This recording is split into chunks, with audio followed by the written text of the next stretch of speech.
Buona giornata a tutti voi, ben trovati a questa edizione del nostro telegiornale. In primo piano le elezioni amministrative che interessano anche il Friuli Venezia Giulia. I seggi dei 38 comuni coinvolti in regione nelle elezioni comunali sono stati regolarmente ricostituiti questa mattina. I cittadini votano oggi fino alle 15, dalle 7 di questa mattina. Le operazioni di scrutinio si svolgeranno una volta terminate le operazioni di voto. Il servizio elettorale della Regione ha comunicato le percentuali di affluenza in attesa di conoscere i dati di oggi. Sappiamo che alle 19 di ieri nei 38 comuni chiamati al voto ha votato il 32,17% degli aventi diritto. Approfitto dell'occasione per ricordarvi che Telefriuli seguirà in diretta le operazioni di spoglio. Lo faremo a partire dalle 14:50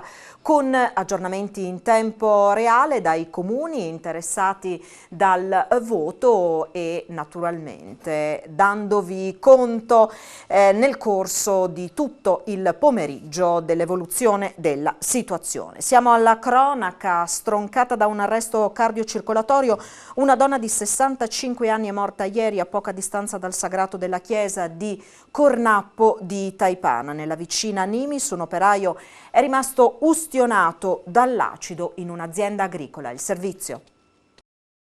Colta da un malore fatale, una cittadina romena di 65 anni è morta ieri pomeriggio in strada all'esterno della chiesa di Cornappo di Taipana.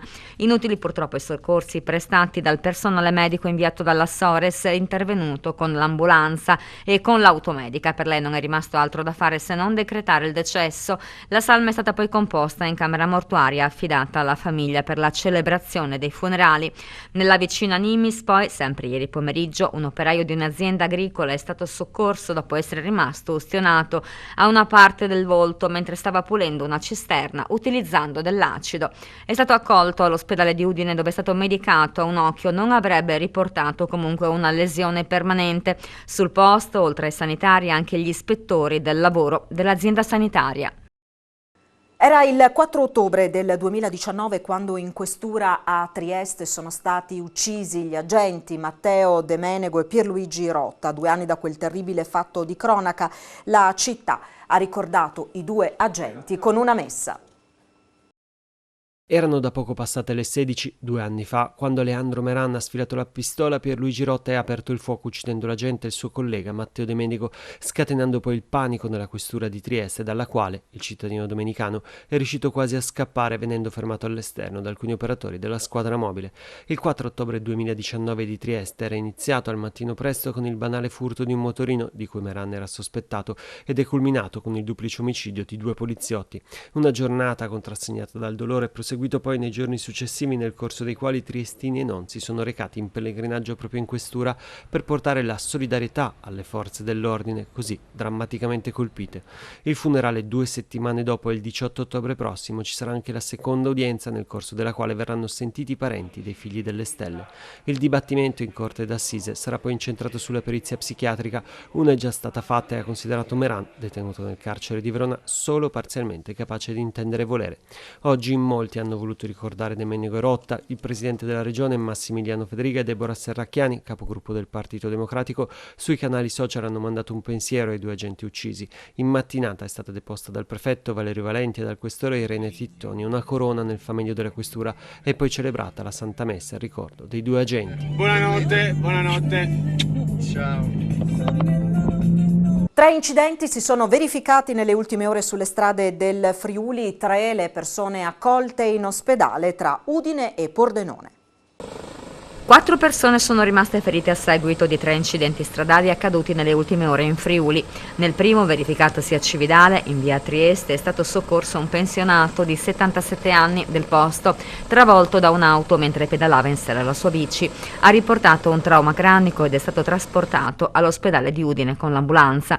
Illeso il conducente della vettura, sul posto carabinieri e vigili del fuoco. 2 persone poi sono rimaste ferite a seguito di uno scontro tra 2 auto accaduto lungo la regionale 351 a Ruda, all'altezza dell'incrocio per Campolongo al Torre. Non sono in pericolo di vita e sono state assistite dalle equipe sanitarie inviate dalla Sores. E infine a Pasiano di Pordenone un pensionato che stava guidando la sua auto è stato colto da malore ed è andato a schiantarsi contro un muretto, è stato aiutato dai pompieri a uscire dall'abitacolo e quindi affidato alle cure mediche dell'ambulanza. Rilievi, accertamenti e viabilità dei carabinieri di Prata sul posto, i vigili del fuoco volontari di Sacile. Il CRO di Aviano aderisce alla campagna Nastro Rosa della Lilt. Nei martedì e mercoledì di ottobre offre 40 visite senologiche gratuite alle donne fino ai 44 anni d'età, un'arma fondamentale per la prevenzione dei tumori. In un periodo difficile per la sanità del territorio non si può trascurare la prevenzione. Per questo il centro di riferimento oncologico di Aviano partecipa alla campagna Nastro Rosa di Lilt, offrendo 40 visite senologiche gratuite nei pomeriggi di martedì e mercoledì a partire dal 5 ottobre fino al 27 dello stesso mese.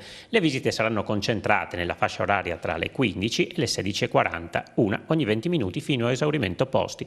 La campagna Nastro Rosa della Lega Italiana per la lotta contro i tumori è rivolta principalmente alle donne che non hanno mai fatto visite senologiche con età inferiore ai 44 anni.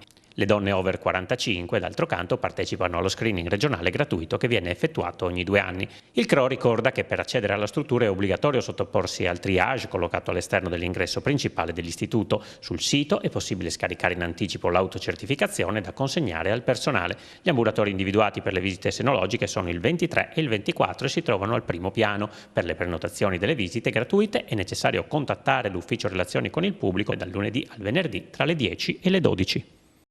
Ed ora allo sport, pari spettacolo tra Sampdoria e Udinese nella 7ª giornata di Serie A con 3 gol per parte. Per 2 volte i bianconeri sono andati avanti nel punteggio, salvo poi farsi rimontare e anche superare. Decisiva la rete di Forestieri a 5 minuti dalla fine. Questo è il punto più basso da quando sono presidente. Non mi aspettavo un simile atteggiamento da parte della squadra. Mauro Lovisa è una furia dopo la 6ª sconfitta in 7 giornate del Pordenone. Ieri i neroverde hanno perso per 4-2 in casa contro il Vicenza, che li ha scavalcati in classifica, lasciandoli ultimi con un solo punto.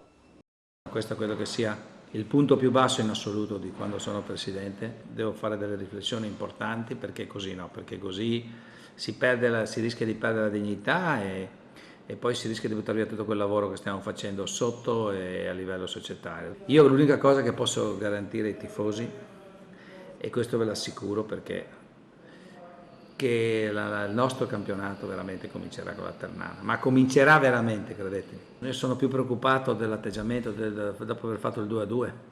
Questa squadra del 2-2 è arretrata, ha avuto 2 possibilità, il Vicenza ha meritato di vincere. Ripeto, come presidente mi prendo responsabilità di questa situazione, come ho sempre fatto, ci metto la faccia, non c'è nessun problema. Io ho portato questa società, noi abbiamo portato un gruppo di lavoro, questa società lì, e prima di mollare vedrete che ne vedremo delle belle, perché questo Pordenone non è quello assolutamente che pensavamo noi e non sarà il Pordenone delle prossime partite. Su questo posso garantire ai tifosi, alla gente che ci vuole bene, non tanto ai tifosi, perché se posso adesso, visto che mi tolgo un sassolino, i tifosi, parlo dei tifosi, ma oggi dov'era aiutare la squadra?